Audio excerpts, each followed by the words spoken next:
the one thing I've noticed, it always comes down to 4 seasons. There's always 4 stages to everything. And we are entering into an economic cycle, from that point of view, into an 80-year cycle that is saying we're going into winter.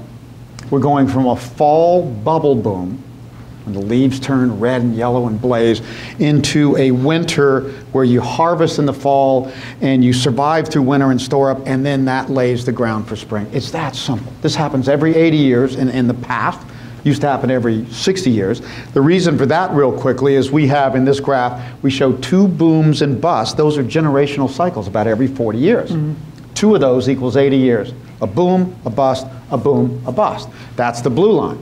If you add the price index, which reflects technological innovation over time and how new things like computers or cars in the past come and change our society and make things cheaper and allow new businesses to expand and overtake old, you get this rising inflation out of a depression in like in the 40s, 50s, 60s. Then you get inflation to extremes in the 70s when baby boomers were entering and a whole new economy is being formed. Great investment. Inflation is just the cost of investing in a new generation and a new economy.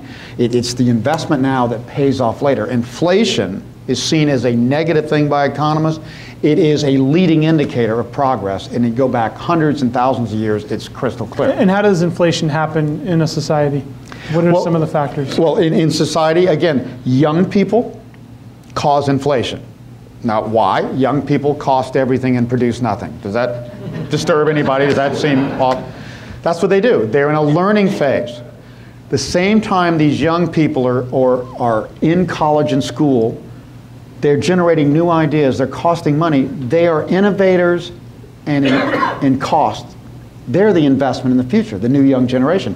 So when the baby boomers were coming into high school and college, we had inflation. When they entered the workforce in the 80s and brought all their innovations, all their new ideas, and they started getting married, having kids and families, driving the economy boomed, and guess what? Inflation went down. What economists would tell you if the economy booms, inflation's going to go down? They're like supply demand. They don't understand the new generation is the new demand and the new supply of new technologies and businesses and ways of making life better.